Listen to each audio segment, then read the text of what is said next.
Hello and welcome back to the channel, Kelly Legends Media. Before I begin, I want to say thank you to all the subscribers and welcome to all the new subscribers. Hope you enjoy the videos. I want to thank you for hitting those likes, those hype buttons, and for leaving your comments in the comment section. It's highly appreciated. It's a good way to support the channel, and it doesn't really cost anything. And don't forget, people, we're still trying to hit that 10,000 subscriber goal. So if you come by the channel, more than not, watch the videos. If you don't mind, subscribe to the channel. It'd really help us out. Okay. So this video's I wouldn't say different. I would say this video is very personal. Okay, it has to do with one of my younger siblings who is no longer with us today. Okay, in fact, he was the last one to pass after my mom, my sister, and my older brother passed away during the COVID. And then the one that I'm going to speak about today, he was the last one. But I lost four family members during that short period of time. And there's a lot of things about this younger sibling that I had problems with throughout our life. He's the type of guy that, I'll give you an example. He stole my kids, I forgot what they're called. They're little Nintendo games, handheld games, you know, that the kids play. They could take with them. And there's different cartridges you put in it. A Game Boy. He stole my kids' Game Boys, okay, 2 of them. And he took them to the connection. And I went to the connection and got at the connection, and he told me, yeah, hey, well, your brother brought him this, that, and the other. I go, man, those are my kids' toys, man. My brother's going to have to owe you on that. Pasa. You know, I got him back, went back, and when I got there, he was coming out of the house when I pulled in the driveway. And I got off the car, man. I was hot, right? And I told him, man, you sold my kids' toys. He goes, what are you talking about? I go, they're Game Boys, man. He goes, what? He goes, no, I don't know what you're talking about. I go, man, I just came from so-and-so's house, and I got them in my car, man. You're going to be doing things like that? What's wrong with you? And, man, I cleaned his clock, right? I was pissed off. But my brother was the type that would take an ass beating to get what he wanted. He knew, he continued this habit pretty much throughout his life. And basically, if he got caught, he'd just take an ass whipping. He didn't care. Anyways, at one time, he was my favorite brother, you know. And, you know, we hung around together. We did everything together. We even went to jail together, you know. We were up in East Max together. They transferred him out on Christmas Eve to the county, and just so that I can go with him and maybe end up with him and watch his back, I got rolled up to the county too. And we ended up in the same module, but in different cells on Christmas Day. Like, there wasn't anything I wouldn't do for this brother, you know. Well, it turned out that he became somebody that I learned to despise. And man, I know God says, man, you should forgive your brother, man, you know. But I'll probably go to hell because I just can't find it in my heart to forgive him for those things and all the other things that he did. Anyways, that just gives you a rough idea of the closeness and the problems I had with this sibling, right? But the worst part about it was that he got into my neighborhood, you know. And I remember when that movie American Me came out, where was choking his little brother and telling him, "Don't look at me, don't look at me." You know, uh, my mom said when she seen the movie that she seen me and my younger sibling in that scene, and me doing that to him. You know, and I told her, why would you think that? My mom had a lot of bad thoughts about me. Like her prediction for me was that I was going to die in prison. She pretty much predicted how all my brothers would go. So, and the scary part is, she's been right for my two uh, siblings that passed already. My older brother and this one that I'm speaking about, right? But yeah, that was her prediction for me, that I would die in prison. Uh, so I'm doing everything I can to break that curse. You know. Anyways, back to this guy, right? Uh, I know that in certain organizations, the organization comes first, and families put on the back burner, right? Well, I never was a part of that, and that was one of the biggest reasons why I wouldn't be a part of it. Is for I have a lot of family, and one day I got a call from the county jail, right? And it was well, what happened was my homeboys got in touch with my cousin, also rest in peace, right? And told me that the homies needed to talk to me, that they were going to call at a certain time.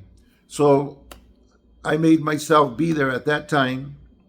They called and I talked to them, and my brother had messed up. So they asked me, hey, homie, well, what should we do? And I told them, smash them, you know, give them a good calentada, And the first thing that came out of my homie's mouth was, "Hey, Holmes, that's your carnal, listen, like, serio?" I go, "Hey, homie, if he fucked up like that, yeah, he's got that coming, man. Do what you got to do." I could have easily said, I'll get at him, I'll talk with him, I'll uh, I'll deal with it when he gets out. But instead, he got into the neighborhood and he was going to go through whatever he had coming, as far as I was concerned, especially because I knew the type of personality that he had, that he'll take an ass beating just to do or get what he wanted to get. When he was supposed to take something in, he ended up doing it all out here in the street and ended up showing up empty-handed, you know? And it wasn't so much that being the reason why I told them to do what they got to do. But when it came down to dealing with it, he balled up, And anyways, there was a lot of small things involved. Anyways, so I don't know if they did that or not, but he ended up rolling it up, right? Off of the tier. So I said, all right. And there was a few other things that I seen about him, as far as the neighborhood went. But when he got out, basically, I got him out of the neighborhood, And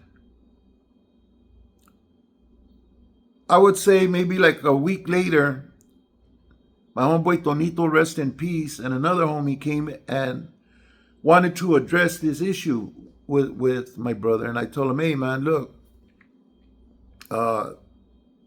he's not from the neighborhood no more. That's it, I already dealt with it.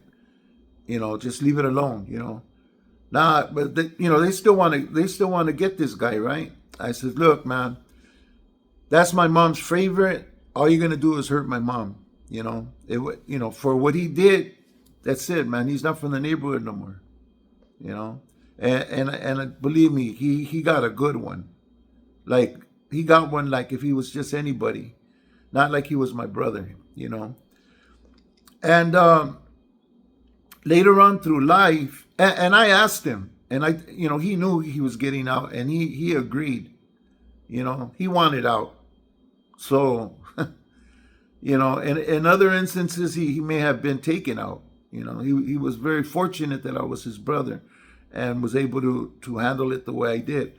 But even after that, the things that he did, uh, I just feel are unforgivable. And I don't know. I wanted to tell the story about him as far as how I was able to make that kind of decision on my own family, on my brother, and at one time my favorite brother, my closest brother. Uh, like we did so much together. We did a lot, and yeah, I just felt it just needed to be taken care of like that.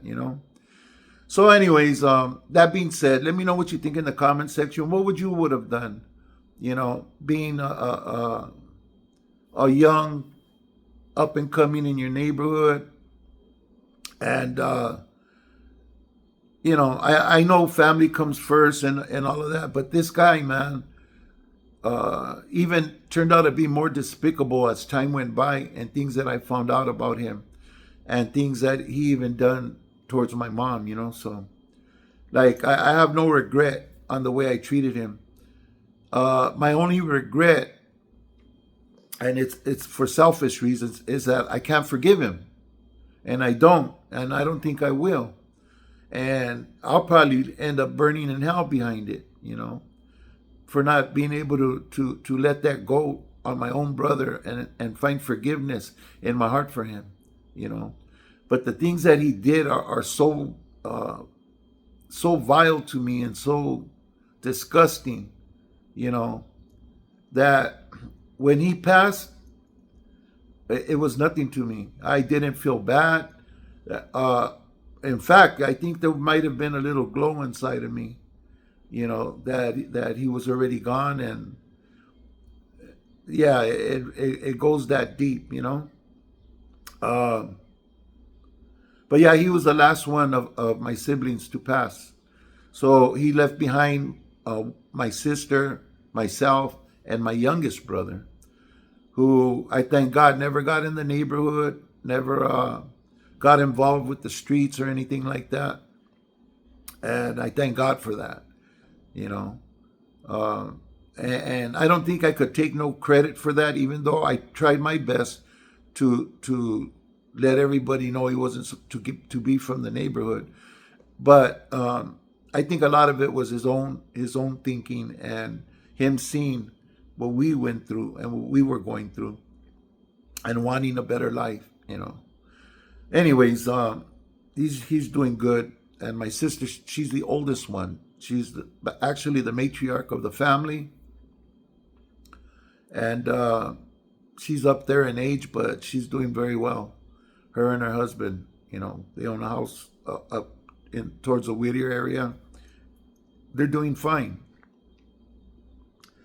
But this guy, he ended up passing away in his house alone. None of my brothers or sisters would go and see him.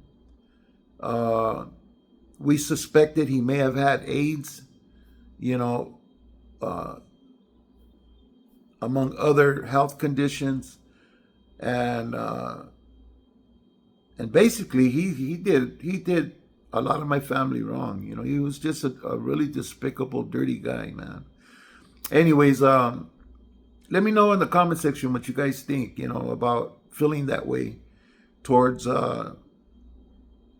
towards your sibling, you know. And he was born right after me, so we were, you know, very close in age. But I went through stuff with him since elementary school, you know, got in fights all through my life behind this kid, you know. And and as an adult, I wouldn't even speak to him. In fact, I think I told the story the one time that I actually went over there to get him, and when I got there, he was standing in front of the apartments with the Montebello PDs. And as I turned the corner, I could hear him yelling, "There he is! There he is! That's him right there in that car!" And I drove past the house, and the cops jumped in the car and chased after me and stopped me. Ended up taking me to jail. And I was at that time I was working as a quality assurance manager in Carson, and I almost lost my job. You know, I was incarcerated for like 15 days for making a terrorist threat, because he told him that I told him that when I got there, if there was anything wrong with my mom, or if he put a hand on her, that I'd kill him, you know. And he told the cops that, you know. So I'm telling you, you know, there's a lot of history there, you know. But sometimes, you know, even family, man, you have to just, you have to cut them loose, you know. Sometimes I see people in the street and they're homeless and stuff, and I think, wow, man, you know, how could their family not help them or be there for them, or, you know. But we just never know, you know, what people have done in their lives to others, including their own family. So, anyways, yeah, I got him out of the neighborhood. Never regretted anything about it.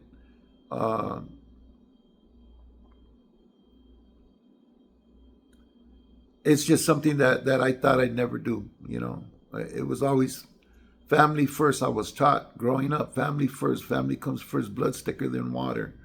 You know. Anyways, this is my video for today, people. Let me know what you think in the comment section. I really like the subscribers I have. You guys got good heads on your shoulders, and you know, you guys give good advice, good comments. So if you have time, and if you can, and if you're interested in doing so, I'll see you in the comment section. Thank you for watching this video. And if you'd like to hear a part 2, let me know. Anyways, thank you for watching. God bless you. God bless your families. People, take care, be safe, and stay free. See you in the next video.